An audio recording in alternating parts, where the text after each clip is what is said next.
your battles. Jehovah Nissi, fight your battles. Jehovah Nissi, fight your battles. Jehovah Nissi, fight your battles. It's who he is, yeah. Jehovah Nissi, fight your battles. Well, good evening, everybody. Hey, if you are out in the lobby, we are going to get started, so we would invite you to come on in and find a seat and make yourselves comfortable. So we want to thank you all for being here for Motion Church's first parent night. And I'd like to say that this was our idea, and we were out front on this, and we're super excited about it. Ironically, I've talked about it for a while, but it was a couple of wonderful, very involved, very engaged moms right down here front that shared a parent night with Rebecca. I'm not sure where Rebecca is. And really inspired us to pull this evening together. We're gathered here together tonight for this Parents' Night. We called it Parents' Rights Night. And I don't need to share this necessarily. This isn't a news flash to any parents in the place, but there is a lot going on in the United States, in Washington State, in our cities, in our counties and our cities, related to your rights as parents. And we're also fully aware, I think, that as I'm assuming the majority of people in this room are believers, maybe not everybody, that it's not just a political thing, it's also a spiritual thing. There's attack against the family, because if the enemy can be effective at taking down the family, every domino can fall after that. We believe at Motion Church that people are not the enemy is the enemy. We do believe, though, that people can be used as pawns by the enemy, and we feel like that's a lot of what's going on. Just people who don't know God or are ignorant or whatever are just being used as pawns. I'm not saying that there aren't some people that don't have overt agendas, because I believe that's the case as well. But we are not about going after people. We're about going after the source of the problem. However, that being said, Motion Church, we believe that every good and perfect gift comes from God above, our Heavenly Father. And we have a responsibility to steward the gifts that God gives us. And we believe that obviously the family is a gift that God has given us that we steward. Our children are gifts that God has given us that we have the responsibility as parents to steward.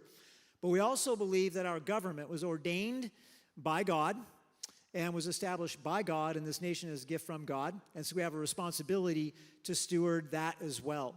And we have, as a church, I'll say this to people who are at church, I generally don't make big C church statements.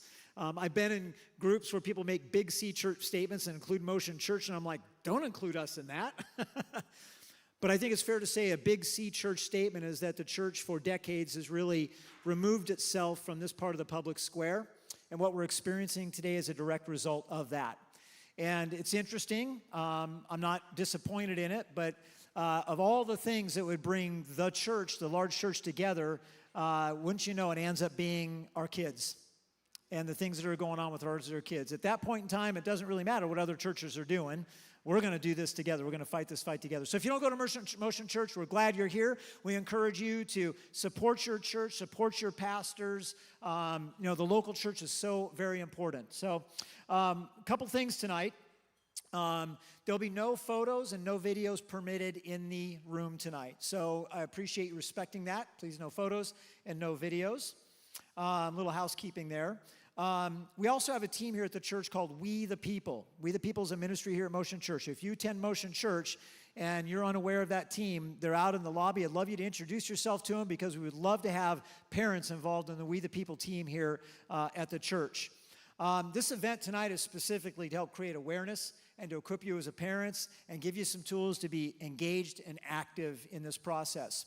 And then before we pray and we get started tonight, the last thing I'm going to share is that there is some graphic content tonight. So just be aware. Do not be shocked. Do not email me because you got shocked by something that came up on a screen. You're getting a notice right now that there's potentially some graphic content that could be offensive to you. So you just need to be aware of that now. And that's why there's no kids in here, by the way. So, okay. And there are no kids in here, correct? Okay, great. I'm going to pray, and we're going to get started. Would you bow your heads with me?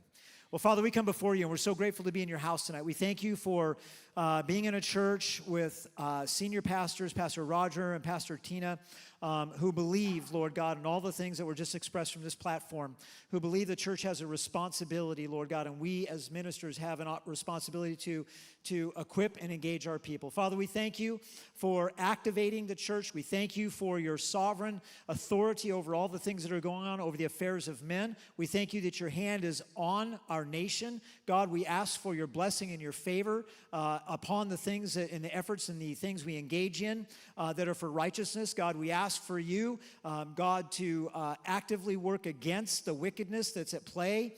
Father, tonight specifically, invite you in here. We want tonight to be pleasing to you.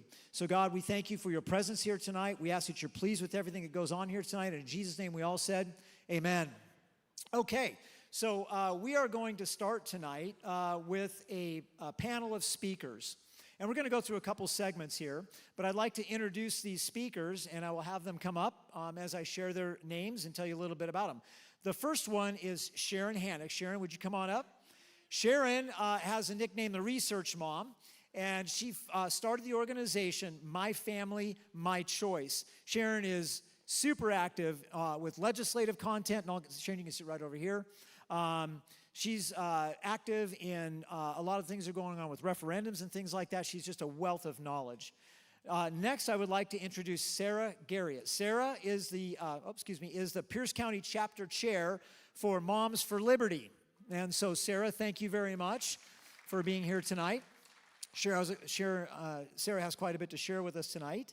You guys just got tagged too, right? You're a hate group officially, right? So in case you didn't know that, Moms for Liberty is a hate group. So I would next like to introduce Christine Aaron. Christine, she is a public high school teacher and a mom. So we are super excited about your voice here. Pardon me? Oh, and an aunt, excuse me. Yep. And then finally, I'd like to invite Joseph Romero up. Joseph is a Puyallup School Board member. He's the president, and so he's going to be speaking about his perspective from a school board. So I might also like at this time to recognize Rebecca. Rebecca, would you just wave at everybody? Rebecca, these events tonight don't happen without Rebecca. And so she's an instrumental piece in this even happening tonight and us having this opportunity. So what we're going to do now, if you guys all kind of want to get comfortable, I'm going to give that to you first. So we are going to have this little panel discussion, and I'm going to be asking our panelists some questions, and they're going to answer them for us. We're not going to have really opportunity for Q&A because we have a bit of a tight schedule tonight, but I don't know that there'll be too many. It should be. You're live. But they're all going to be quite thorough. So at the end of the day, you ever been into something and questions are popping into your head and questions are popping into your head, and it's like, I want to ask this question, I want to ask this question, and at the end of the day, there's no questions left to ask? So I'm not sure if that's a good thing to do as a speaker, where you leave no questions left. Maybe you talk too much at that point in time, but anyway. So we're going to start with Sharon. And Sharon, I mentioned, is very active in some of the legislative things that are going on. And so Sharon, I'd like for you to talk a little bit, if you wouldn't mind, just about State Bill 5599. Could you take a minute and explain a little bit about this law and go into depth a little bit with the parents about what this means?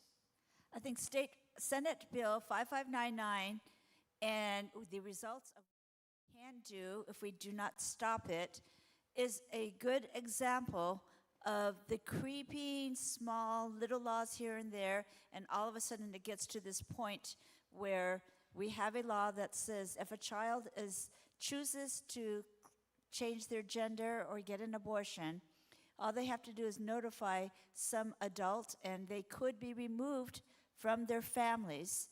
And once that happens, the families will not know where they are. The parents will have no notification as to where that child went. And all of a sudden, that child is whisked off into the system of Department of Children, Youth, and Families, and into what they call the host homes. The biggest problem is that it's two things. One, it is dividing families. It is saying that parents are not responsible to raise their kids in delicate, sensitive situations, such as a child deciding, am I a girl or am I a boy? But it also means that the child could get services, medical services, whether it's as, I don't want to say this is a good thing, but it's as testosterone treatments or drug treatments, because on the other end of the spectrum is they can get full-blown surgery and have certain parts of their body, mastectomies, things happening, and the parents will not know. In other words, the children could get provided irreversible services and be coached by someone who's encouraging this, and the parents do not know. There is no age limitation. It could be a child that's 8 years old. Most likely it's probably going to be 13, 14, or 16 years old. And what can also happen, though, is if a student knows that this law exists, they can say, wow, I just had a fight with my mom. I don't want to go home tonight. And they could just say, hey, I'm thinking of changing my gender. I just want to go in a shelter. Poof, they're gone. So there's a lot of things that can happen. I was just thinking that if you have, it could be as easy as somebody going for a sleepover, because the definition of runaway child is that the child is away one night. So you send your child to a sleepover. It happens to be with an activist family that coaches them to stay away from their parents, and they don't come home, and no one's going to tell you where they are. The law enforcement is not allowed to tell you. The state is not allowed to tell you. That's why we're fighting this. This is about parental rights. This is about parents being able to raise their own children, and the children getting the best advice from the people who love them the most, which is the parents. All right, thank you, Sharon. Just out of curiosity, we talked about treatments and medical services can be provided. Does that include abortion? It does include It abortions. does include abortion. Yes. Okay. So there's a referendum to fight this law, correct? Yes. Can you tell us a little bit about that? So the referendum is Referendum 101. And a referendum is a tool to overturn a bad law. And so it is just going to be that we are providing this referendum so that we can have the citizens get engaged, get the signatures, and I'll probably explain more about that in another segment here. But it is about fighting this law and stopping it. It is your turn to take a vote on how you would vote on this law, and that is why we're doing the referendum. Very thankful, by the way, for the referendum process in our state, so that we're not powerless when legislation like this gets passed. Real quickly, do you happen to know how we're doing on how many signatures need to be gathered and how we're doing on that? So the question often comes, how are we doing? And my question back is, how many signatures might you have in your lobby out here? And the answer is many people still have gotten signatures, and they take pictures of it, and they say, there is I've got, look at the stack of signatures I have. And I'm thinking, that's on your kitchen table.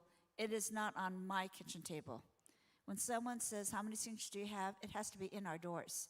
They are beginning to come in, but we know that we have distributed 30,000 sheets of paper. And even if 2/3 of those come back with half filled, we have it. So I'm very, very encouraged that we have it, but everyone has to start turning in their sheets. That's good. I appreciate that. So if you have not signed that referendum, you'll have the opportunity tonight to get more information on it and sign it. So Sharon, thank you very much, very much. Sarah, I'm going to turn my chair here so I can see you.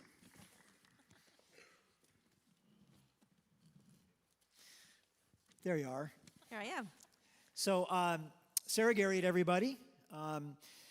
I had the privilege of meeting Sarah here recently as we started working together just around some of the Puyallup School District stuff, and we've got to know each other a little bit, and just appreciate all that you do as well as Sharon.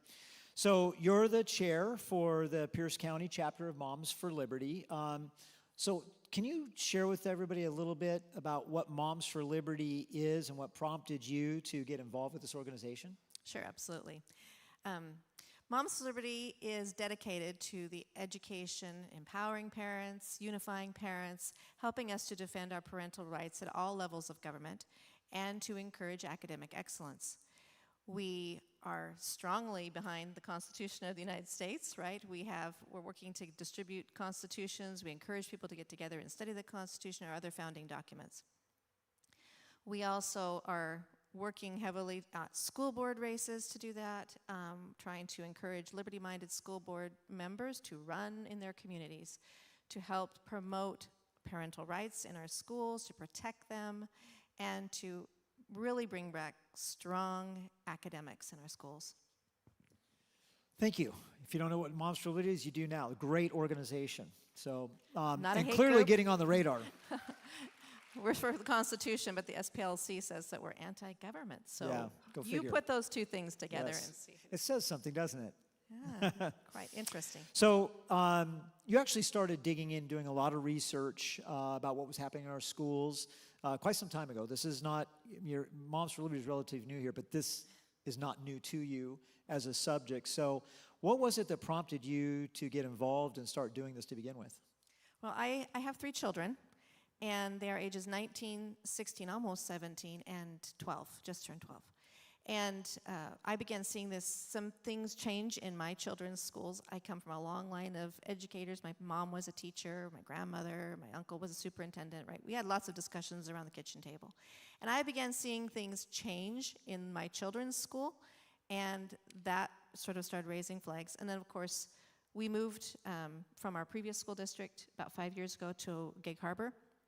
And then about a year and a half later, the lockdowns happened, COVID happened, the sex ed bill happened, and I realized it wasn't just one school district that some of these things were happening. I realized it was a statewide issue, and then as I was locked down in my home, I began really reading and researching and listening, and then I said, okay, I have to get involved, and so I threw myself in. And then Moms for Liberty happened about 2 years ago, actually. They were founded in Florida by 2 moms who were school board directors.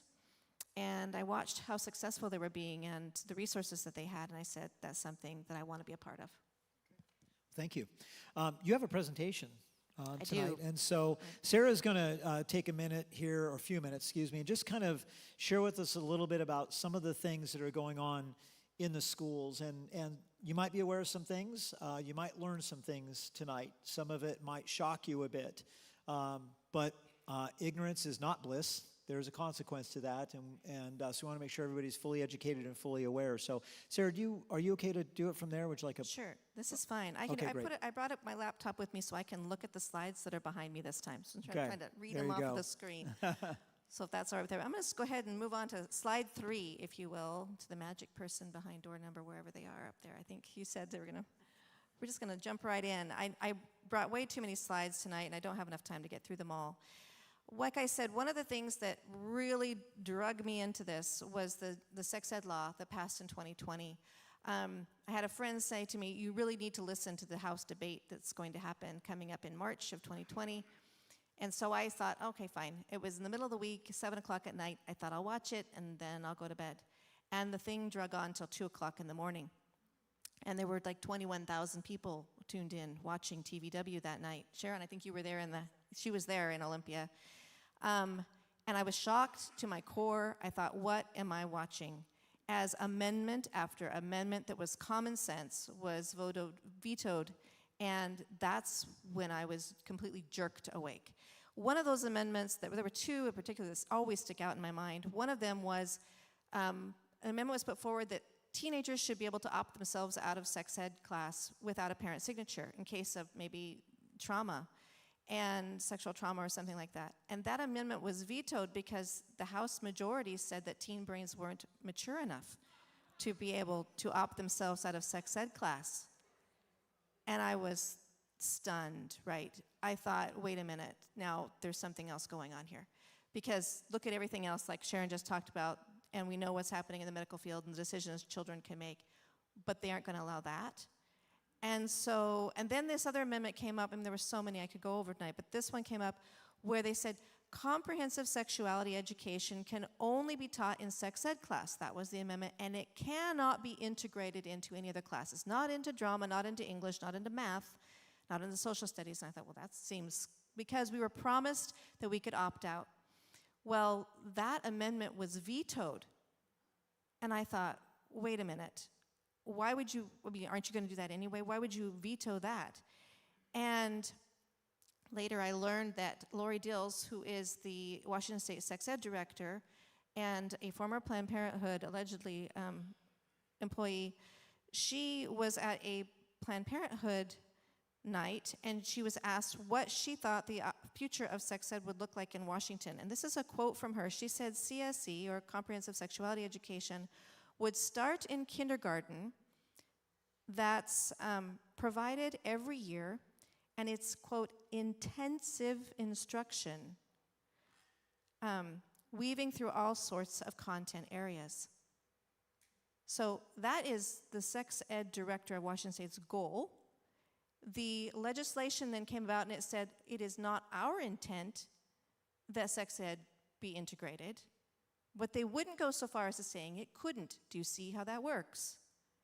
So every school district can make those kinds of decisions. They could, or they just let it happen.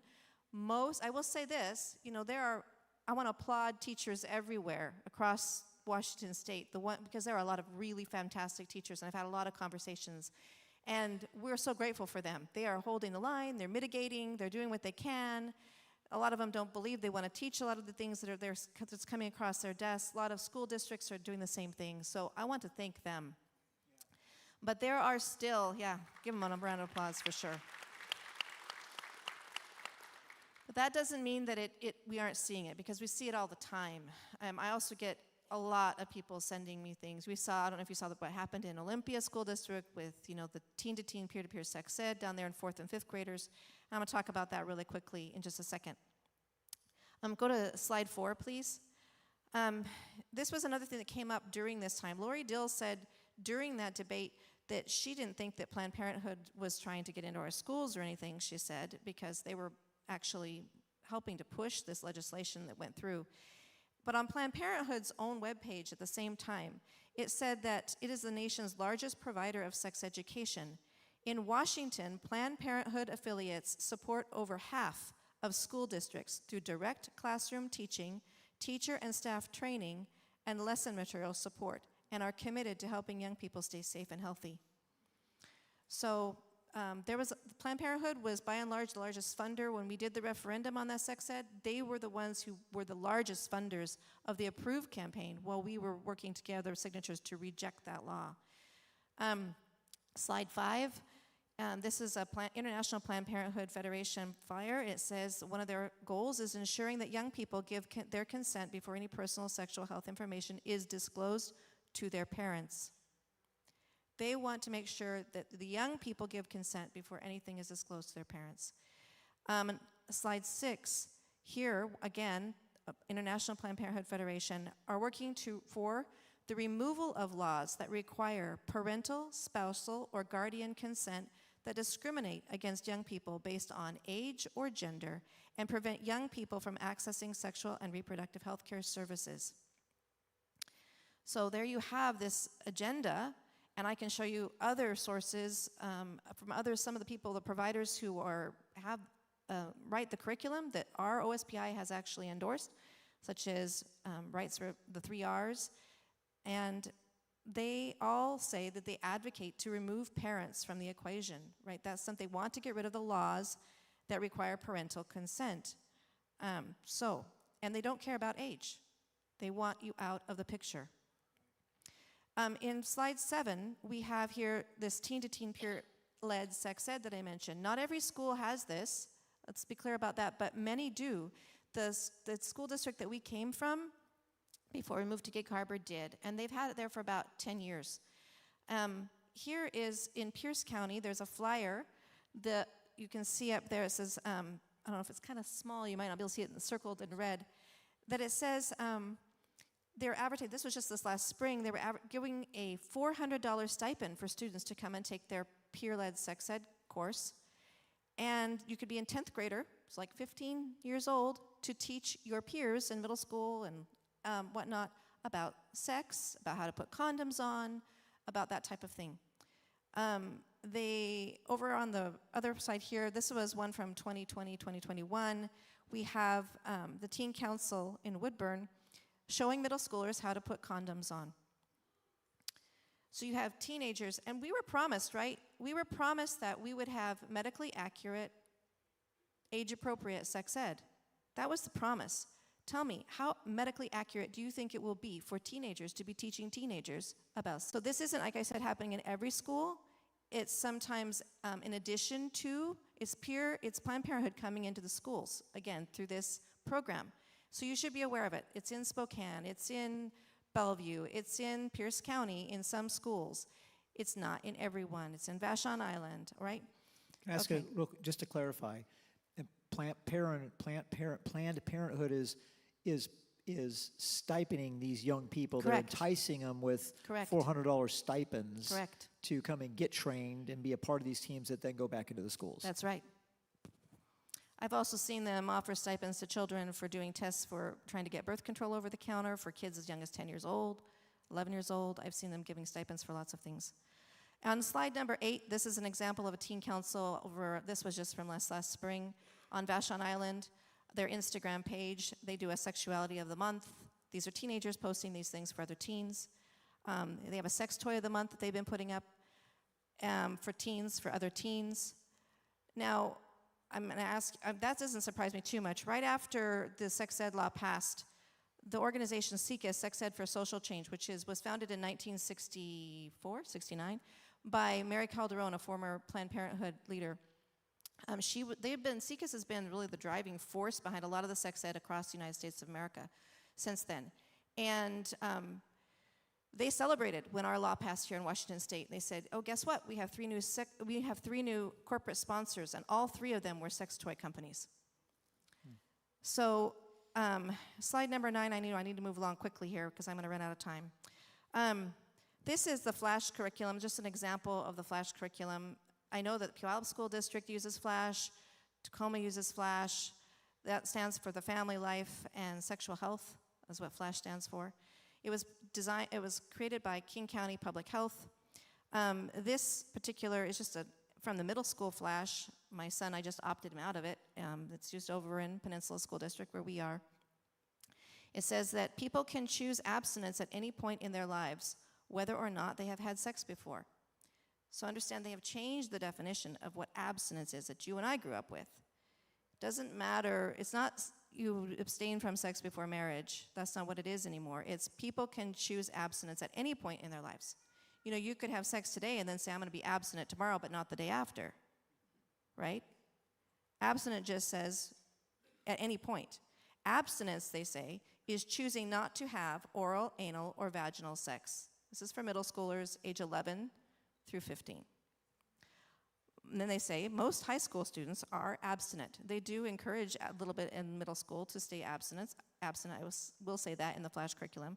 But you need to understand that their definitions are changing for your children. This is also from the Flash curriculum. They have a whole entire chapter on gender theory, which is required by law. I have 1 minute. I have no more time. So I have to zoom through here. I'm going to switch to critical race theory in the last minute. This is a slide from Bethel School District on equity in a middle school there. If you think it's not being taught in the schools. Oh, 14. I zoomed really far ahead. Sorry. You just have to read my mind. All right. And I'm going to zoom way ahead. That one's 14. It's an example there. Let's go to 21. Actually, 20. Let's go to 20 and then 21. Mastery-based learning collaborative. This is something, I have no time. Professional Educator Standards Board is appointed by our governor. And in 2021, ESB 5044 was passed, requiring all teachers to be taught basically in critical race theory. So they established then the Mastery-Based Learning Collaborative, and these are some of the schools that are participating in that collaborative. And they're relearning about this culturally responsive training. On 21, it talks about the 3 pillars of that training, and one of them is critical consciousness. And it says students must develop a socio-political consciousness through which they challenge the status quo of the current social order. I mean, I could talk to you for an hour about this, right? I'd have no time, so I can't. So I want you to be aware that these things are happening, teachers are being trained, and it is happening in your schools. So get out and get involved. Well, Sarah, thank you, and feel free to get Sarah out in the lobby for more information. So thank you, Sarah, very much. I appreciate it. So next we have Christine. Would you mind passing the microphone to Christine? Thank you. I know you love that mic, Sarah, but So Christine is a member of our church, and she is a public high school teacher, mom, and aunt, as I introduced before. So, Christine, you've got a different perspective than everybody else here on the platform as a school teacher. So share with us a little bit, how long have you been a teacher? How did you actually get into the profession? I'm 22 years into profession, and it definitely has drastically changed over the last 4 or 5 years. I think we all realized that the lockdowns were not successful learning online. We anticipated changing our curriculum, and in fact, we had a lot of meetings saying that anticipate really lowering the levels down and assume that your students are going to be about 2 years behind. And so we came in kind of prepared for that. What we were not prepared for is the behavior that came along with it. And I don't blame the kids. Like the students are a product of what we developed as a society, and they're bright, they're intelligent, but we're not pulling out the talent that we could see in our kids. But they are definitely non-compliant. They don't want to be in class. We have a lot of students that are tardy. They'll skip on purpose. There's a lot of drug use on campus. There's just a lot of chaos right now. So is it fair to say, I mean, from your perspective as a teacher, did you see a sharp change in that from pre-COVID to now? Oh, yeah, 100%. Yeah, we're struggling as a school, trying to get our kids back on track. I think part of it is that we lost our leadership. We had, I'm a high school teacher, so we have our seniors that kind of help train the younger kids, and they just kind of develop that leadership, and they see what the potential is as those seniors graduate and head on to college and the military, and they can kind of see that there's our future, and we lost 2 years of that. And so we came back to the schoolhouse with our freshmen who locked down. They were now juniors, and they felt like they were middle schoolers, and I would ask them, like, how do you feel being back at school? Do you feel like a senior? And they're like, I don't even know where the 500 hall is right now. And so they were just a lot of lost students, and we lost that leadership, and it really has taken its toll. So how is this, like, for you personally, how has this impacted you in the classroom? It has definitely challenged me. I've been more intentional as a teacher, trying to realize that it's not, they're acting out kind of the culture we have created for them, and they have no other way to do it. It's the behavior. So partially, I try to live like, trying to be Christ-like, try to teach with grace, try to make my curriculum a little bit changed to be a little bit more self-care. And I know that's a hard word, but more self-care is just like having students just realize that they do have importance, they do have value, trying to pull them out a little bit by little bit to get them out of their shell, because engagement has been really hard. They don't want to speak in classes, they don't want to be involved in lessons, they'd rather just be on TikTok and on their cell phone, and that's been tough. Yeah. So for you as a teacher, if you jump back pre-COVID and then where you are now, what was it like for you as a teacher as far as stress level is concerned, and in your job and profession? I would say teaching always has its stress levels. That really hasn't, it's a different stress now. Just trying to just realizing how much trauma there is in our students, and just realizing, like, we almost feel like counselors more than teachers at the moment. And we don't feel qualified to do that at all. We're not counselors. So we just do the best we can to try to support students. Now, pre-COVID, it was more about getting kids prepared for their future. So at the high school level, it's more, this is what you're going to see in college. This is what you're going to see at the job level. This is what you're going to see in the military. This is how you apply for applications. This is how you get federal aid. It was more like pushing them into like career-minded and getting ready for the future. Yeah. And now it's more like, hey, make it to school, and it's okay. You can come back in, and it's okay to speak your mind. And so it's definitely drastic. It's drastic changes. Wow. Yeah. That's a pretty stark difference. Very stark. From teaching and preparing to just trying to coach in life and just cope. To cope. Yeah, coping. A lot of coping skills. Yeah. Wow. Thank you very much. Thank you. For that. We're not done with you. We'll come back to you for some more questions. So, would you mind passing the microphone to Joseph? Yes. Thank you, Christine. So, Joseph Romero, he's a local businessman as well as Puyallup School Board member. So, Joseph, thank you for being here tonight. So, how long have you been on the board, Joseph, and what prompted you to run in the first place? So, I'm serving my first term. I was elected in 2019, so I'm serving my fourth year. And Pre-COVID, just like a lot of other school board members, I ran because I wanted to help kids. A lot of people who get involved in school board races and on school boards usually could be single agenda item driven parents. For instance, they're getting rid of band at the high school and they want to run to make sure that that doesn't disappear. I ran because I live on the border of Puyallup and Bethel and live on the Puyallup side. And my wife and I believe we're doing a really great job with our kids. They're good kids, smart, intelligent, considerate, conscientious, all the great adjectives that we can use to describe what kids are. They're disciplined and they're obedient. And when I looked at what I could do, I thought about, well, PTA, how do I get involved? Want to be involved with my son. But I have a broader view of how I like to operate just within the community. And so I decided that, if I really want to help my son or my sons grow up, I should do my best to help the kids that are going to grow up with them, right? So that was the mentality that came in with becoming a school director. And realistically, growing up the way that I did, I looked at literacy and hunger as two main things that I wanted to focus on in my term. But that quickly evolved because I was elected and sworn in on December 9th, 2019, and was actually sitting in the Little did you know. Yeah, sitting in the superintendent's office with our interim superintendent when we got a knock on the door from Bruce Stanmeyer wanting to speak about something called COVID-19. Yeah, game changer.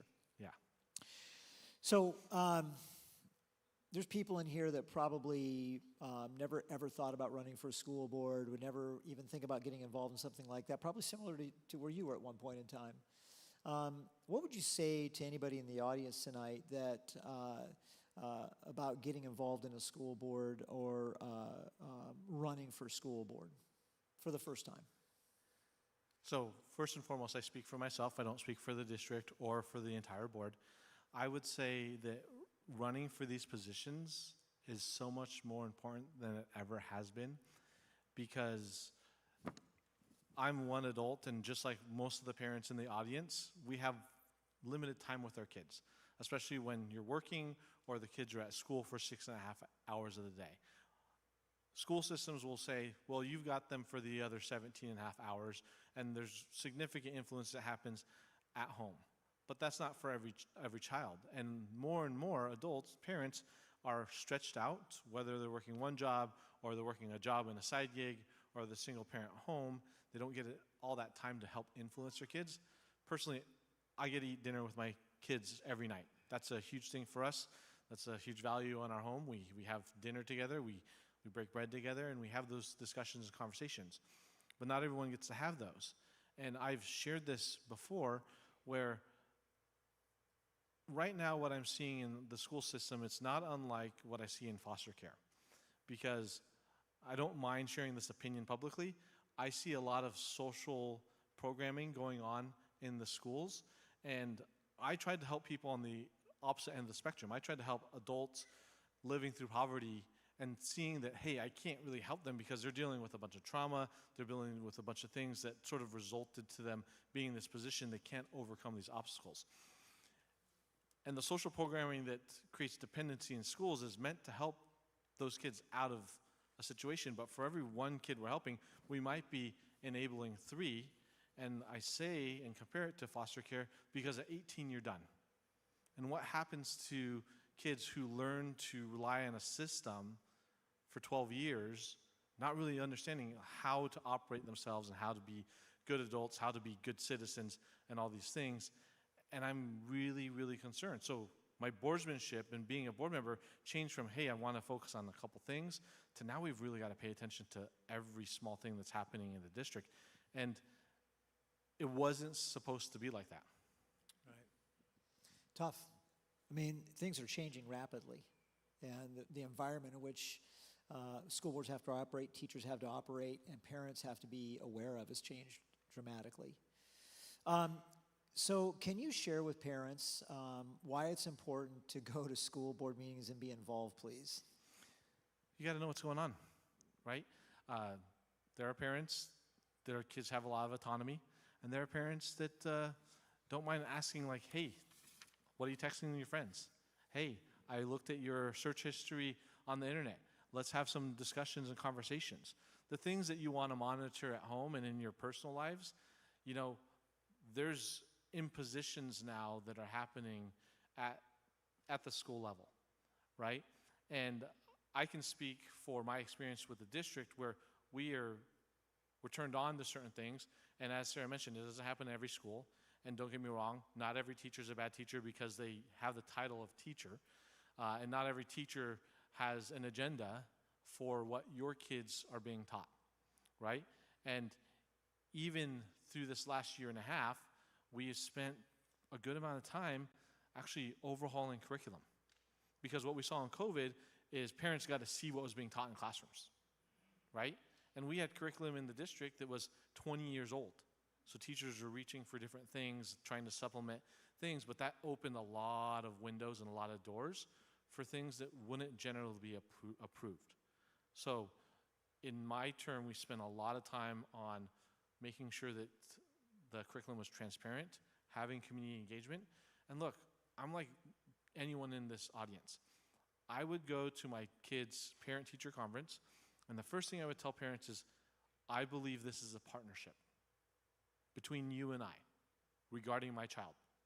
And I want you to know, if you need support because of what's happening in the classroom, just let me know. Like, those are things that we are happy to address in our home life, because we have expectations for behavior and for what our kids are going to be like in the public. Now, we don't have complete control because they're their own people, but that's where you create a sense of community.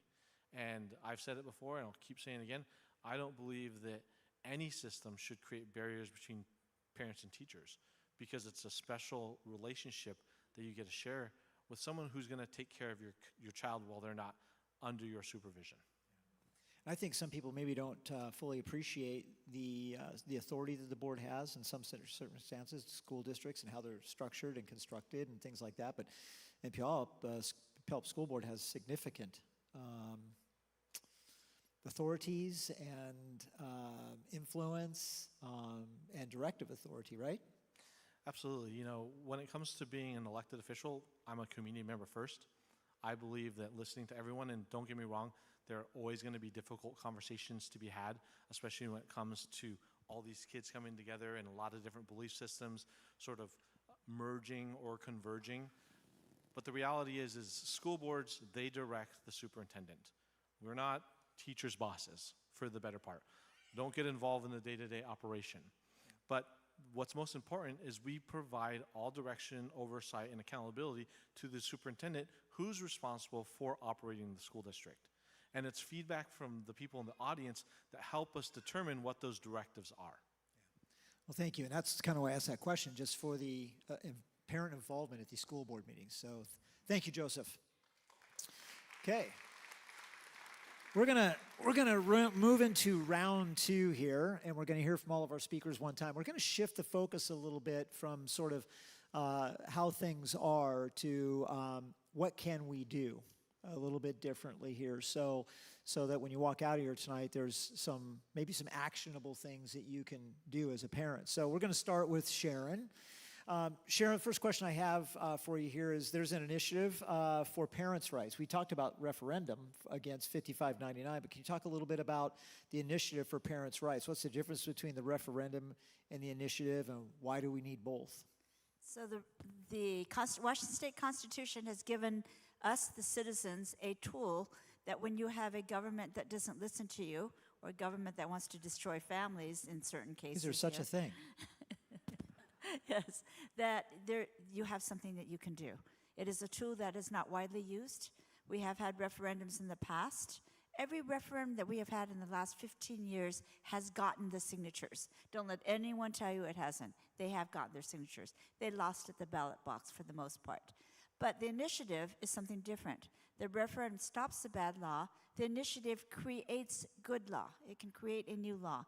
There's certain parameters around how you write one, but once you get 400,000 signatures, the referendum's 200,000. Due date for the referendum is in July, ultimately July 22nd. The initiative needs 400,000 signatures by December 29th, so you have more time, even though it's more signatures. And then you can create new law. In this case, there are two kinds of initiatives. This one is an initiative to the legislature, so it will be presented in 2024 to the legislature. Our role as citizens is to get the signatures. This is a tool that bypasses the legislature. They cannot stop us, and the governor cannot veto this. This is solely in the hands of the people. And this is something that we need to learn to use this tool. And all you have to do first is to get the signatures. And Initiative 2081 is a parents' rights initiative. Second, for both of these, you have to vote at the ballot box. Reject 5599, vote yes on Initiative 2081. 2081 is kind of like a Bill of Rights. It's also parent notification. It is a combination of reaffirming rights that parents should have and do have to a certain extent, to see your records, your academic records, your attendance records, your discipline records, your child's IEP plan. And if you have any pushback, this gives you the right to see that. But it adds more. It says that you will be notified if your child leaves campus, if your child is put in a host home. You will be notified if your child receives any kind of medical services that require what we call any kind of treatment, aches and pains, on a weekend. Because we know that if your child is taken out and does come home after an abortion and has cramps at night, and they're telling you, no, we can't tell you about it, then this law gives you the leverage to say, I should have known about it because I should have been given ibuprofen to my kids or something. The reason we have to pay attention, this is politics, this is an issue, but many of the things that you've heard about here, whether it's mastery-based education, sex education, it happened because of laws. So it is in the realm of legislation and laws that an enemy has used that tool to put good people and to push back on biblical values. So we need to use these tools and stand up for our rights that God has given us through our constitutions and through our government. This is our way. And I believe just like putting your toe in the water where then the waters are going to part when you cross the dry river, we need to put our pen to the paper and sign that initiative, because that will open up the door. We always can pray and say, Lord, help us. But there are also things we can do and should be doing to take that extra step, because just sitting there praying, I'm not going to do anything, it's politics, I don't want to get involved, that's not going to get us anywhere, and the enemy knows that. So he is using the concept of politics to say, politics divides people, but it can also push back and unite us and unite parents with families when we take that pen to paper, get those signatures, and then vote at the ballot box. You know, so the referendum is reactive, the initiative is proactive. Yes, called offensive and defensive measures. Offensive and defensive measures, and they are constitutional tools that we have here in Washington State. And when you get your signatures, you can put the referendum on one side, the initiative on the other side, and go out and get your signatures. This is a yard sign cut in half. We also want to make sure that we all turn those papers back in, even if they're not filled again. It is so important that you take these initiatives once you sign it and return it and get a new one and continue on. You know, I used the analogy a few weeks ago when we were at the other event. You said we can pray, and we should pray. Prayer is absolutely critical. And I use the analogy that King David prayed for God's help in battle, but then he put on his sword and went out and fought. Right. And absolutely, we should be praying 100%. That should be our first move.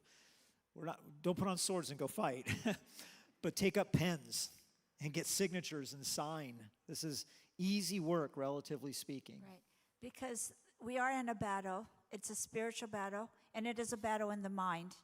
But that battlefield means that we have to take action. We can't just sit back and do nothing. It also means that when legislation is in session, we need to be proactive on it. Again, the reason why we're here is because we were silent in Olympia.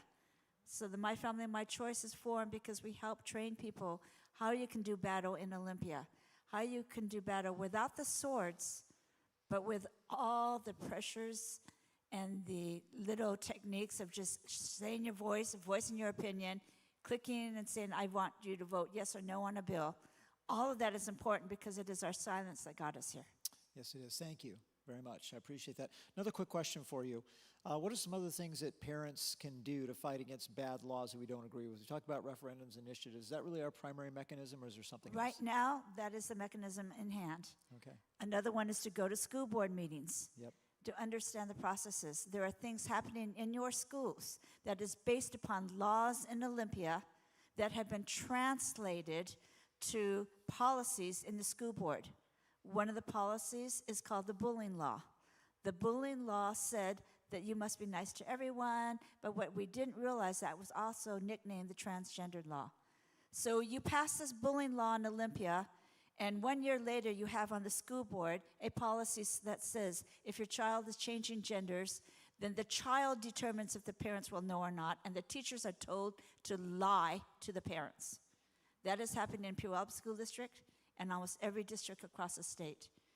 And that's what makes it easy for the child to say, hey, I don't want my mom to know. And a school, a doctor, someone, a coach can say, okay, we'll take you away. And that's what we're dealing with today because we have allowed it to go that far, down that slippery slope. So just so all of us in the room are aware, we don't have to do what Sharon does. We don't have to do what Sarah does. They're out there doing it for us, along with Rebecca and other people that have made significant personal commitments so that all we have to do is show up at a meeting, get some information, talk to friends, get signatures.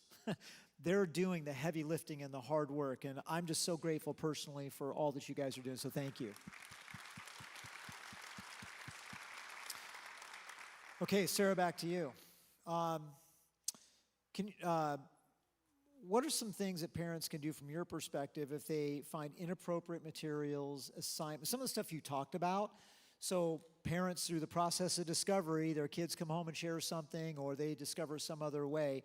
What are some of the things that parents can do to effectively push back against that, about things that are going on in the classroom, whether they're school materials or books or some of the stuff, presentations, etc.? Yeah, thank you. Obviously, I think always the best first step is to talk to the teacher, right? Go to the teacher, have a nice, pleasant conversation. I don't think anyone needs to be aggressive or in your face. Be, as Mom Celebrity always says, joyful warriors, right? Be peaceable. Maybe there's a misunderstanding. Maybe your child maybe said something that actually didn't happen, that they thought happened, or maybe it did happen and you need to listen carefully because your children will often tell you things that happen and you need to be paying attention and go in and investigate. If it isn't taken care of at that level, then you might move up to the principal of that school. And if it still is causing issues or there is more concern, then you might ratchet it up to the school board level, right?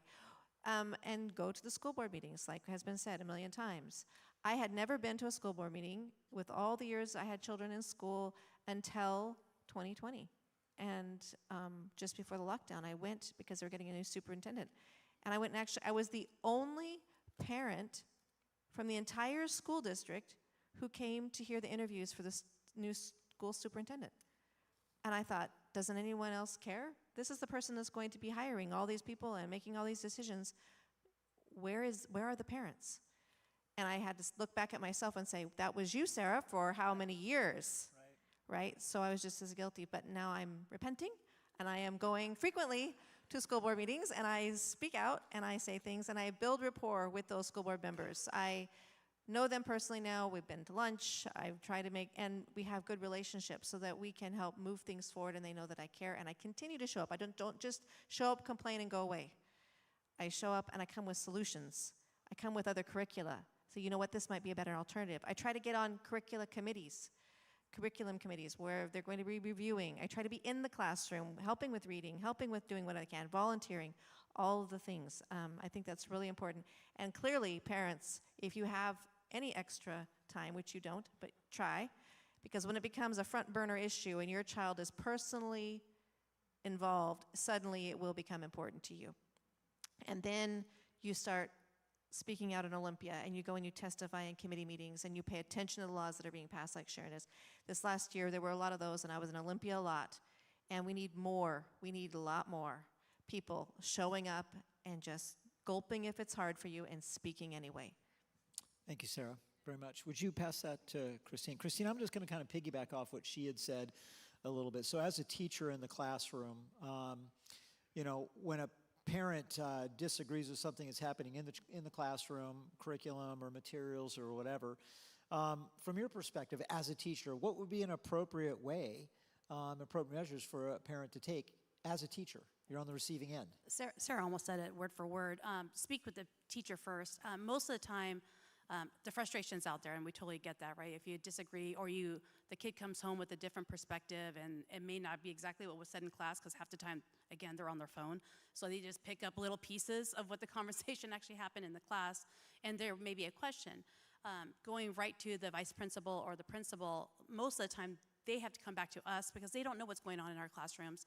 And I'm speaking again as a high school teacher, so I'm not sure how elementary works a little bit more. It's fine-tuned. We see kids every 60 minutes that you switch over. So we have a lot bigger crowd that we deal with throughout the day. And so as principals, they'll come in and say, hey, we had this happened, or I got this email, can you help me know what's going on? And so instead of just going that route, because it kind of just delays you getting an answer, as most likely you're frustrated and you want an answer now. And so if you email the teacher directly, that's usually the easiest way to get hold of us. It's not that we don't want to answer. We definitely want to have clarification as well. But exactly what Sarah said. Come in as clarifying more than accusatory. Because we do get nervous, just like you guys are probably getting nervous to contact a teacher or a staff member. It kind of goes both ways. But we definitely do want that relationship, kind of like we're talking about like that partnership. I look at it as you're trusting me with your most important thing in the entire world for 60 minutes, and then have another 60 minutes. All right, elementary teachers, you see it for 6.5 hours. That's their most precious thing in the world. So we don't want to purposely do something horrible to them, or if we said something and it was sarcastic and they took it wrong, or we definitely want to have those mended as well. But if it's not resolved at the teacher level, say it's curriculum, something not controversial like sex ed, if you have something like that, like I don't want my student to see all that, and it's not being resolved at the teacher level, then start to bring in the vice principal or counselor. A lot of times just having that extra set of ears and another opinion in there can help kind of resolve an issue as well. But most of the time it's just through the teacher. I appreciate that, thank you. Just out of curiosity, when parents do reach out to you, because it's a pretty intense time, do parents generally come across giving you the benefit of the doubt, or do they usually come across with you initially with a little bit of maybe claws and teeth? I'm kind of lucky. I have really good kids, and I have really good parents. I do the proactive approach. I right away, even before school starts in August, I'm already email. As soon as I know my class loads for all my curriculum and all my subjects, I do a preemptive email. I do a big blast and welcome to my class. This is kind of what we're going to be learning. If you have any questions, please reach out to me. So I try to do the olive branch right away with parents, because I do know that they're busy, and sometimes they don't get that information from teachers. So I try to do that right away. So hopefully that's already created a friendly environment. So most parents, if they do have questions, it's more partnership. Hey, my student said this, or my kid said this, what really did happen in the classroom? And then we can usually get through that way. Okay. So the last question for you, as a parent, as a teacher, but also as a Christian, I think most would assume you're in a pretty difficult situation at times with some of the things going on at public schools. What's it like for you in the trenches as a believer, as a parent yourself, in the public schools today? We talked about some of the curriculum stuff. I mean, do you get curriculum things that come your way that you have opinions about and things like that? So what's it like for you? Lots of opinions. It's tricky. In one word, overwhelming, as being a Christian educator. But I feel like this is still my calling, and I feel like I'm almost like a lighthouse for some of the students that are out there. Little by little, coming to Motion has definitely helped. We have some incredible sermons here at Motion. That's just not a plug. I'm really saying this from my heart. They really have some great sermons, and it's kind of a lot of those. I go home and go, ooh, I'm kind of guilty. I don't do that, or I don't speak up, or I hide. I do a lot of hiding, and I realize that's not healthy and it's not good. Trying to promote Jesus or living Christ life, it's just not good to be kind of in a corner. That's why I'm here right now, uncomfortable as it is, speaking. But little by little, starting to put the word in as far as like how I care for kids or how they see me. I do have kids that come in and say, hey, do you attend motion? And actually, we do have a lot of students that attend motion, so they see me, and so then their kids know, and other students know. And so then we'll have kids that do come up and say, hey, what about this or that? And it's almost like this little Christian group that's kind of forming, and they know I'm a safe place to kind of communicate with. So not being in education, I know I would lose that. I think a lot of Christian educators feel the same way, that if we left, that there's a void there, that there's a lot of students that really do have questions about God, and they do want to ask questions, but they don't feel comfortable just saying it out loud. So we do it quietly. Well, first off, thank you for answering the call and being faithful to it. We're very, very grateful. Thank you. And you're not alone, right? There's other great teachers out there just like you that are There's a lot of us, fighting yeah. a good fight. There's probably at times easier things to do, but you choose to stay in it. So we're grateful and we're thankful. Yeah, thank you. So- We definitely, COVID was interesting. We actually ended up with a large group in our district, got together on Telegram, and it was almost like a railroad under the secret tunnel. We did a lot of speaking to each other through Telegram, trying to keep each other up, especially with the COVID mandates and everything that we were going through. But yeah, I would say even non-believers at this point are starting to be like, this is crazy. The DEI and the CRT that's kind of being embedded, and you're absolutely right. I think almost every district at this point, it's almost too much. It's like the force is just so in your face constantly, and it's just like, can we just be with our kids and teach? We just want to be with our kids. Yeah. Amen. Amen. Thank you, Christine. I'm going to pass that to Joseph. So, Joseph, if a parent wants to bring something specific to a board's attention, what's the best way to do it? They show up and hopefully get the list of 20 people that get to say something and make a 3-minute presentation, or what's the best way for parents to communicate with the board when they have specific things? So I love Sarah's answer about that relationship and communication. It starts there, right? Communicate. Now, obviously, we have a public comment section. The public comment section isn't recorded and transcribed and given to us, so written email is always a really good idea, because especially if you send it to all board members, we're going to have it on our radar. And what most people don't understand is that when you're sitting in that position, especially with these really large districts, and the Puyallup School District is nearly 23,000 students, it's 34 schools, plus a few buildings for operations. Like, there's going to be fires, per se, quote unquote, at every different location that might be different from one location to another. But in the governance of the district, what we look for are what are the themes? What are the constants? What is constantly going on? And when it ends up on our radar, what happens is there's individual conversations amongst board members, because they can't ever convene more than a quorum, and a quorum in our district is 3. So 3 of us can never talk together at the same time. The only time you'll ever see 3 of us together is in public at a board meeting. That is called the Open Public Meeting Act. It's a requirement by law. But what does happen is individual conversations with the superintendent, individual conversations with board members, like, hey, what's going on here? Did you learn anything? Whatnot.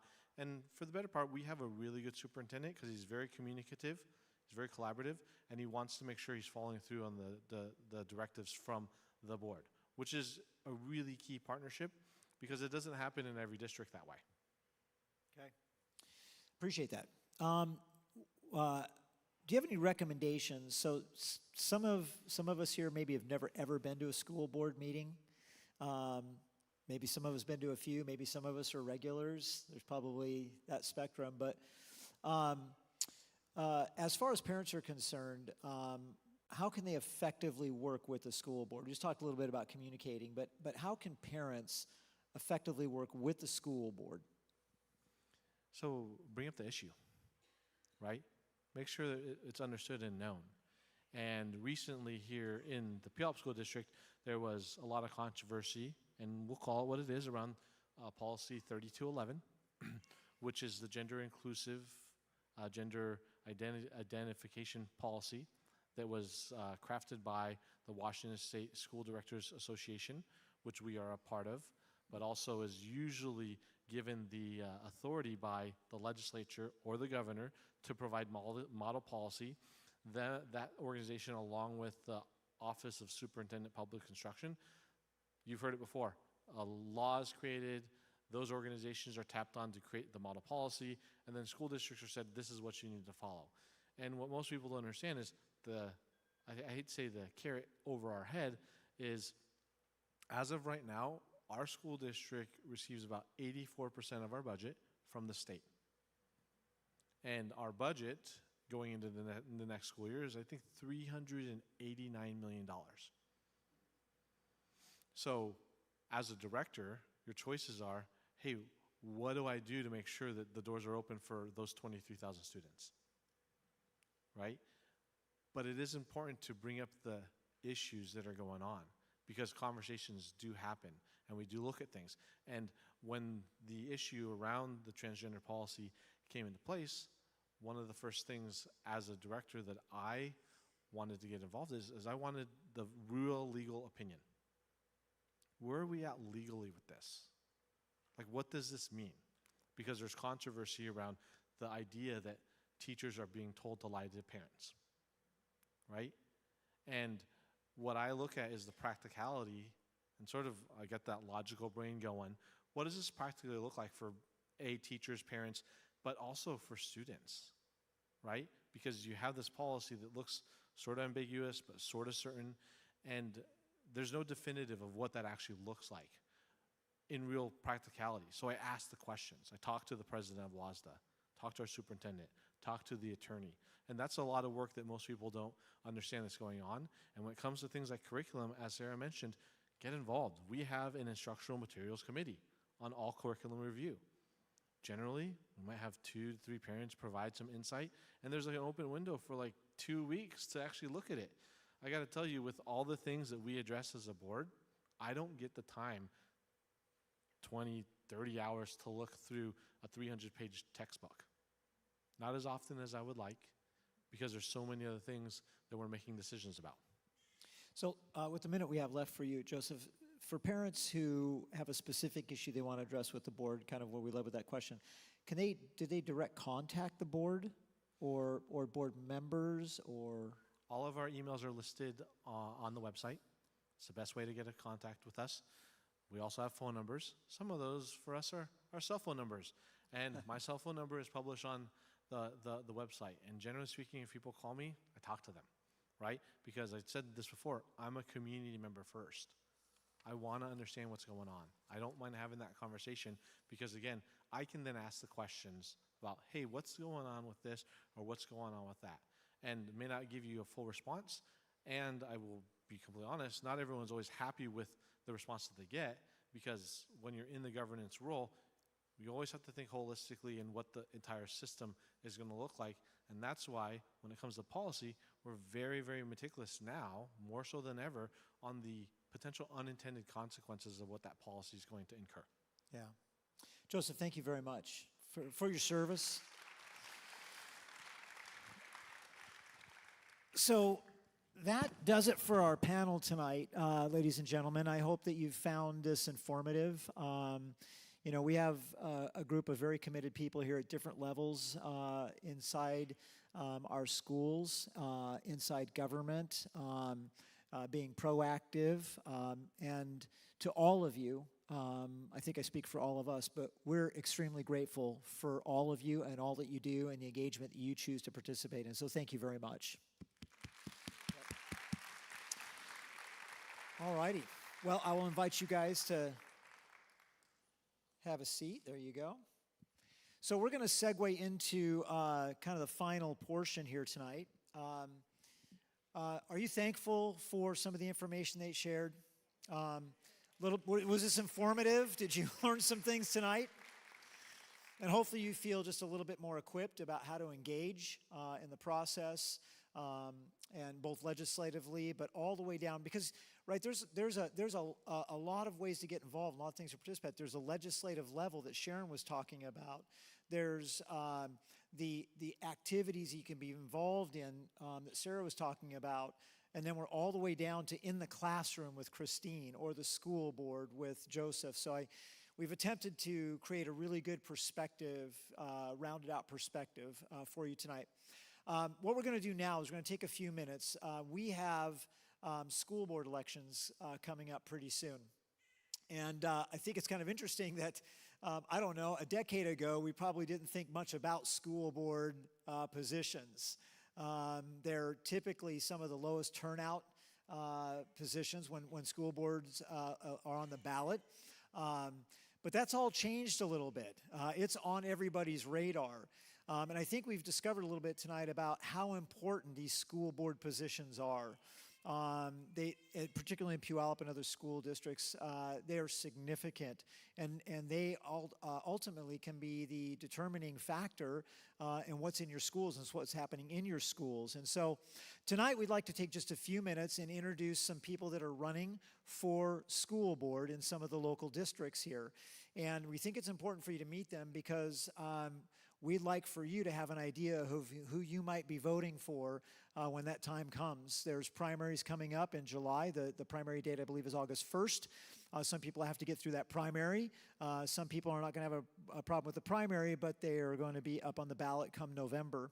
And sometimes we get those little ballot things, those little the voter information pamphlets. And I don't know about any of you, but sometimes about the only purpose they serve is fire starter.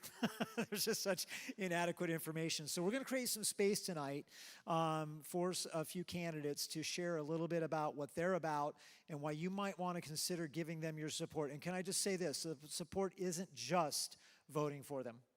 They need support way beyond that. They need people who are willing to come alongside them and put out signs and wave signs and make phone calls and knock on doors and do all the hard work that's necessary to get elected. So what I'd like to do right now is just one at a time, I'm going to introduce them up, and they're going to take a few minutes to share a little bit about why they're running. So I'd like to start with Joseph again. Joseph, would you like to come up, please?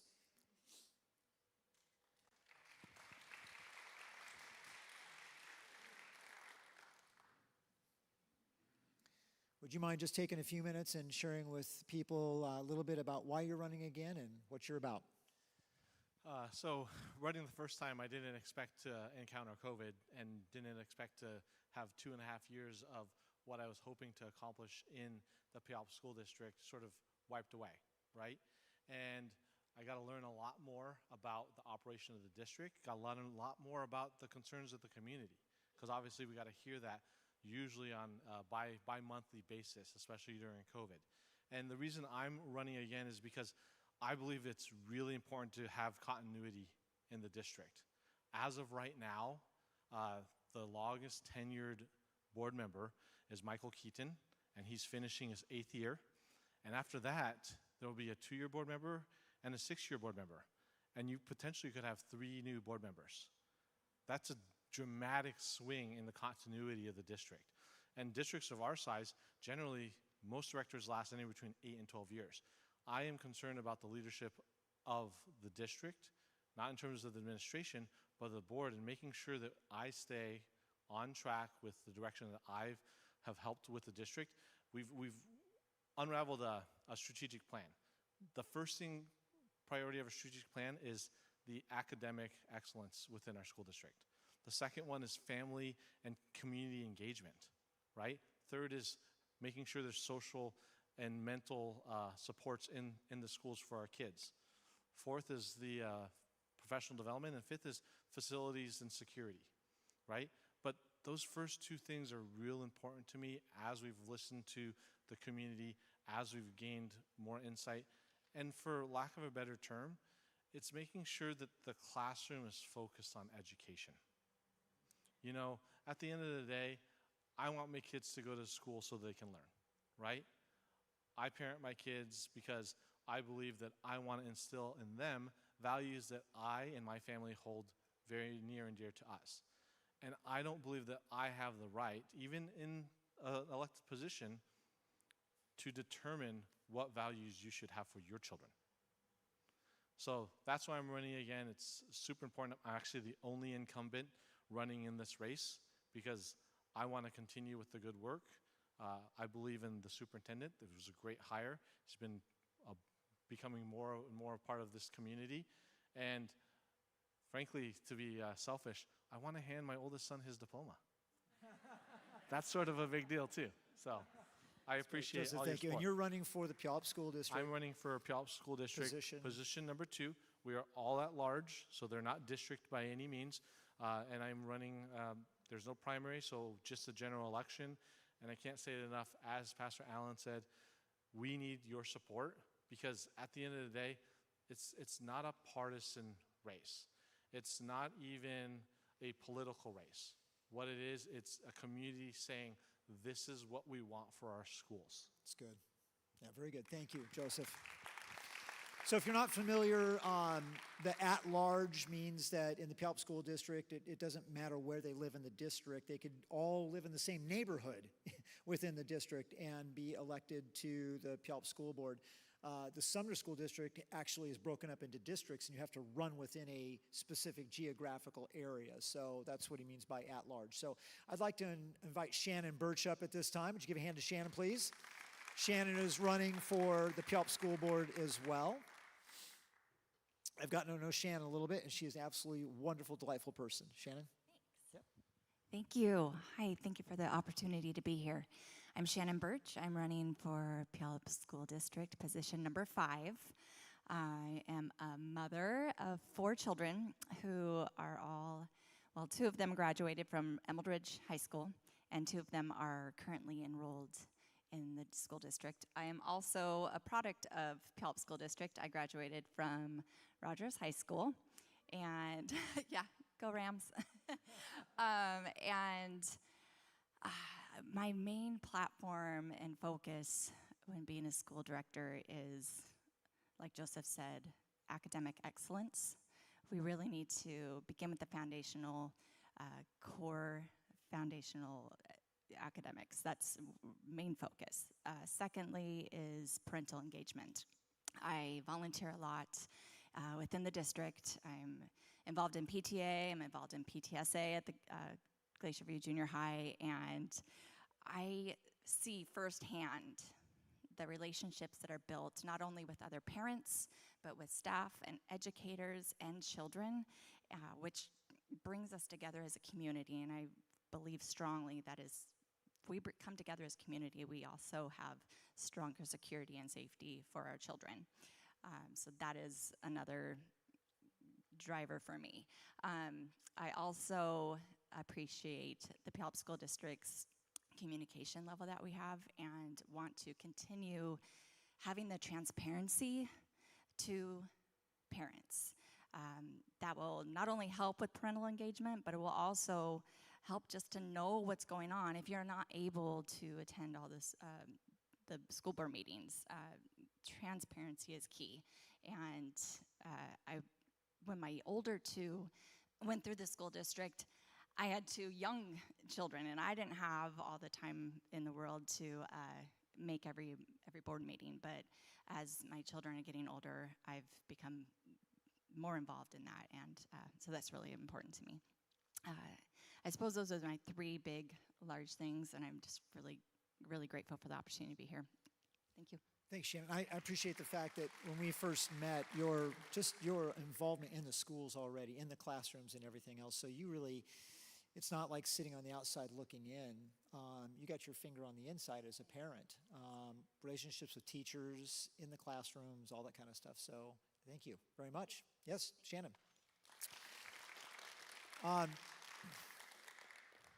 So why does the school board matter? I mean, for reasons we all understand already, but think out 10, 20, 30, 40 years from now if Jesus doesn't come back.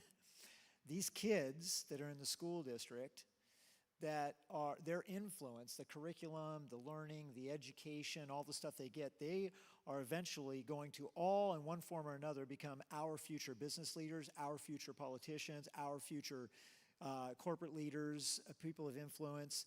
And so, you know, it's when you put a seed in the ground to plant it, you don't expect it to pop up the next day. You care for it, you nurture it, because you know over the long haul it's going to grow into something beautiful that you're going to love to look at. That's kind of how we need to view this, and that's why these school boards matter. they're the ones that are going to influence what's happening inside the schools and maybe what kind of education these kids are getting and the culture and the environment in which they're being nurtured in, because one day they're going to be running this world that we're living in. And so it matters. So thank you all. We're going to shift gears now just a little bit, and I'd like to introduce Dennis Karen. Dennis is running for the Sumner School District.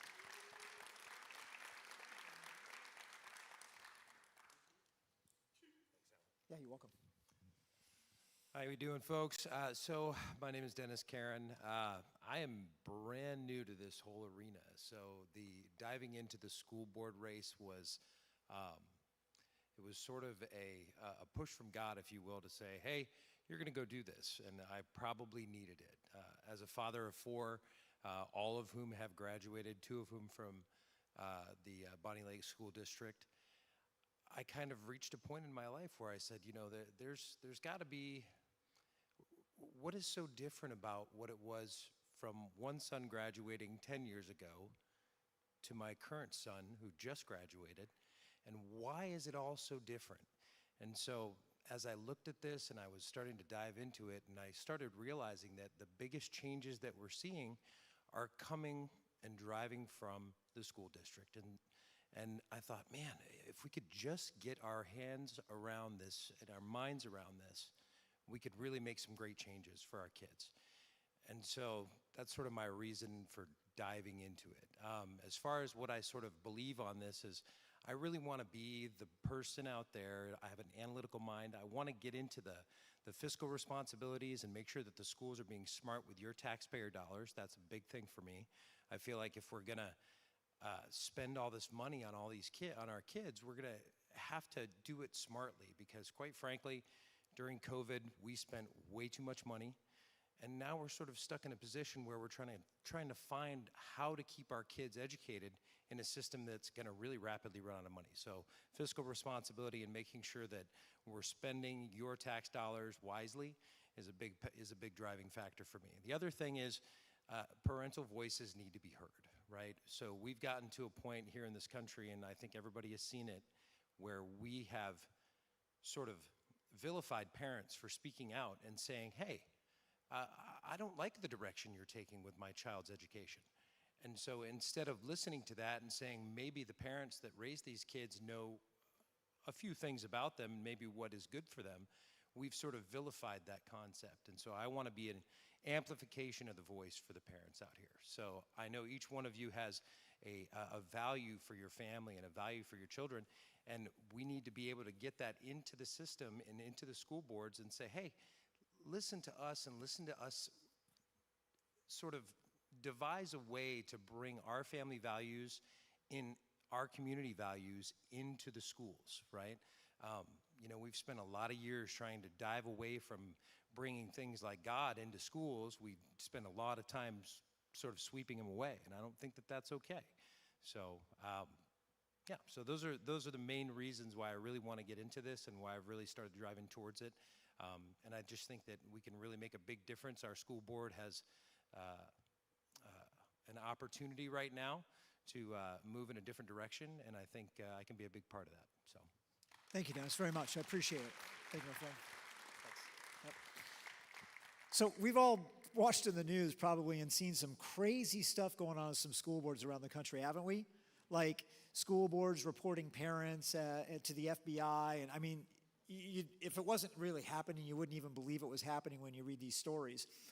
Well, we don't have that here yet, but one way to watch that sort of thing unfold is not keeping your hands on the wheel as parents inside the districts that you live within. So the next person I'd like to invite up is from the Derringer School District, and that would be Mike Pompey.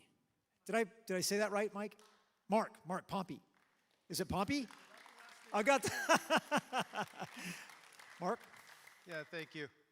Yeah, my name's Mark Pompey, running for school board in Derringer, which is a small district. We don't even have a high school, but elementary and middle school between basically Sumner, Bonnie Lake, and Auburn. And, first of all, I want to thank your church, thank Motion, and the panelists up here. There's so much silence out there.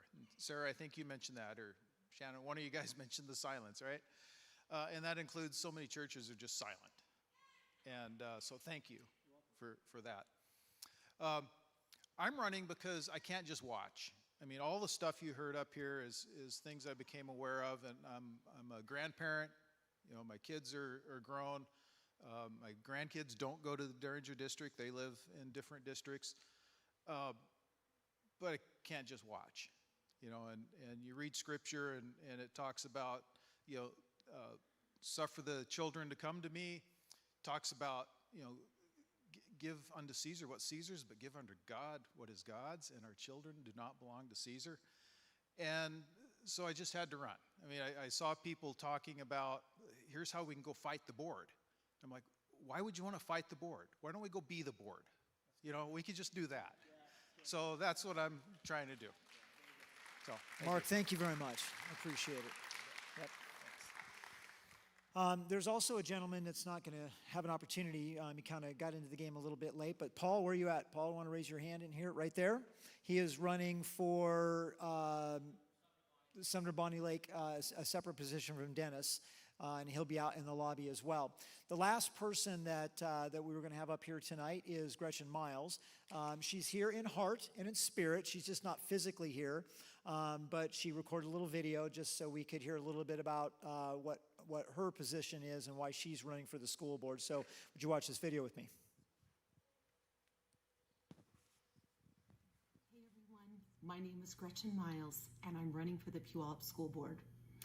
I wish so much that I could be with you in person tonight at Motion Church and not be making a phone video, but this is the best I can do tonight, so bear with me. The whole goal of this video is that all of you would walk away tonight saying, I might not know Gretchen Miles, but I know exactly where she stands. I know her platform. So my priorities are simple. We need to let kids be kids. And we need to let parents be the parents. My platform is academic focus, parental engagement, and positive mental health. Academic focus means education is academics only, not ideologies being shoved down our students' throats. Parental engagement means, as parents, we have the right to know what's going on in the classroom with our children. We have a right to be engaged in what they're learning and the decisions they're making. Positive mental health has many different facets, but one aspect I want to focus on is student safety. Students should feel safe at school, and students should be respected at school and not worry of being bullied. I'm asking all of you to join me on this platform. Thank you so much for coming tonight. Have a wonderful evening. Good night.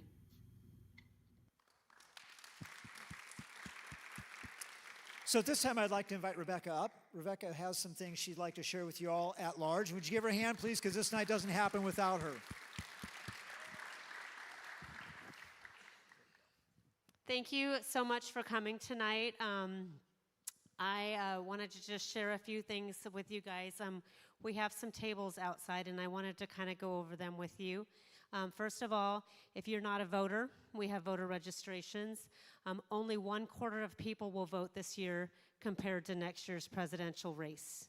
People don't see school board races as important, but as Joseph Romero said up here, they vote on your curriculums. And if you go to school board meetings, you will see that the more conservative school boards will push back where they can with the state, and the ones that are into the indoctrination and the sexualization of our children just go full-blown ahead. They don't push back on anything. So it's critical to get out there and vote. It's critical to share with your family and friends to get out there and vote this year. So we do have a table that is, it's got a red balloon. It's got voter registrations, and it's also got the initiatives and the referendums that you can sign. You can also take them to collect signatures with your coworkers, family members, friends, stuff like that. We have a Moms for Liberty table. If you'd like to know more information about Moms for Liberty, we actually meet right here at this church the second Saturday of every month from 7 to 9 a.m. so that you can go to your kids' sporting events or spend the day with your family. And that is going to be the table with the blue balloon. We also have the We the People table that Pastor Allen talked about earlier. That is the table with the green balloon. And then we have a purple balloon. If you're here from another church, or if you think another church would like to host an evening like this, Sarah has lots more slides to share, and we like to get different teachers, different school board members, and this is our way of helping educate the public of what's happening and what we can do to get involved. There's a purple balloon, and you can sign up with information about your church or a fellow church that you think would like to host one of these. And last but not least, the yellow balloon is the candidates. And I want to share something with you. I got involved in all of this 2 years ago. There were 4 moms and the candidate. We knocked on 10,000 doors, and we won by 88 votes. It's us, the moms and dads in this room, that are going to make the difference whether these people get elected or not, because they're up against union money, they're up against union people, and they're outnumbered in every way. And so, you know, whether it's you donate $20, $25 and not get your coffee for the rest of the week, it's you taking yard signs and being in charge of those 15 yard signs when they fall down in October in the wind and putting them back up, or it's, you know, texting, making phone calls. If you're willing to go out and knock on some doors. I didn't have a script. I'm not a politician. I'm just a mom that cared about our kids. And I just spoke from my heart. And, you know, even if you're just willing to do that on your street and the next street over, anything helps. So these candidates have some of their information out there. Some of them are still waiting to get that, but you can sign up and to get involved, because there's so many ways that you can get involved, but they truly, truly, truly need our help to win this election. So thank you again for hosting us, and we will see all of you out in the lobby. Thank you, Rebecca. Appreciate it. Okay, that wraps up our night. I just want to again say thank you for being here. You could have been anyplace else, but you chose to be here, and we really, really appreciate that. And don't forget, you can carry this message to your neighbors, to your relatives, to the people around you. Share the information that you got tonight. Help them to get engaged. Help them understand why engagement matters. If there's 150 people in this room, or 100 people in the room, that could be 3 or 4 or 500 other people. If you'll have conversations with people, share with them some of the things you learned tonight and encourage them to get involved in the process. So thank you. I'm going to close this up in prayer, and then please feel free to check in with the candidates out in the lobby and the Moms for Liberty, register to vote, the referendums, the initiatives, and of course, We the People. So would you bow your heads with me? Father, we come before you. We're so grateful for tonight. We're so grateful for the people that were on this panel tonight that have made such great commitments. It's not like they don't have anything else to do. But God, there has been a call placed upon their lives. They responded to that call, and they're doing the heavy lifting that some of us can't do. So we thank you for them. We ask you to bless them and watch over them, God. Father, we ask for your blessing upon our nation. God, we ask for you to go before us, Lord, and for there to be a great awakening inside our city and our counties, our state and our nation, Lord, and a return back to what is right and to what is good. Father, we recognize that any success we have begins first in petitioning you, and God, that you move in heaven, and then we would see things move in earth. But Lord, you do call us to be engaged and active in the process. So I pray, God, that you would stir things up in people's hearts to be involved in the process. Father, we thank you. We trust you with our future. We trust you with our tomorrow. We trust you with our kids. And in Jesus' name, we all said, amen. God bless you, and thank you for being here tonight.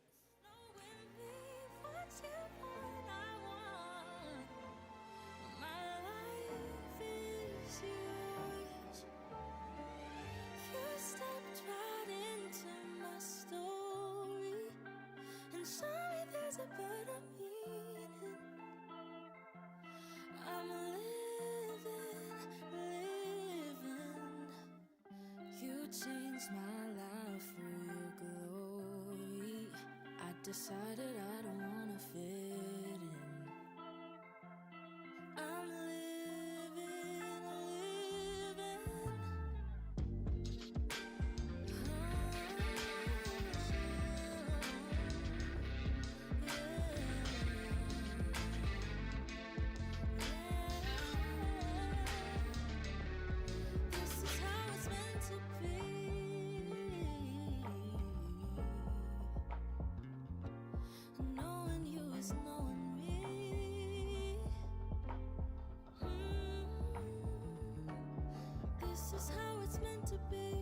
meant to be. Knowing you is knowing me. What you want, I want. My life is yours.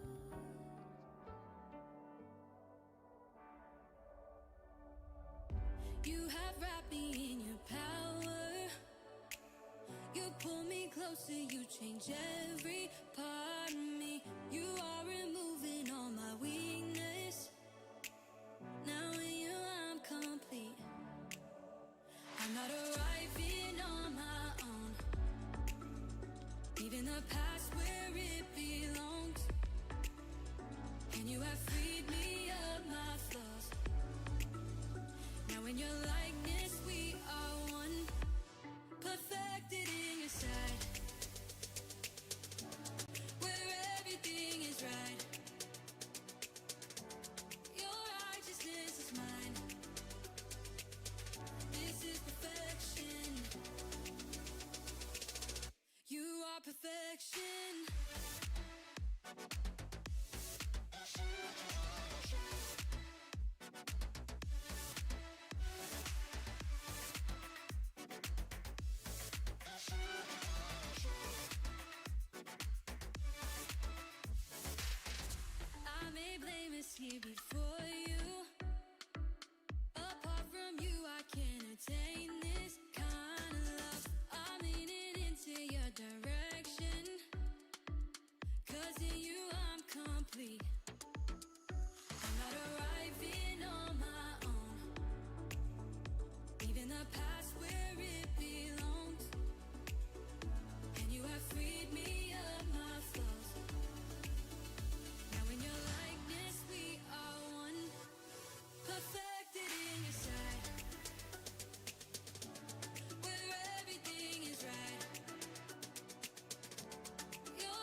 That's when it's done. Let's go.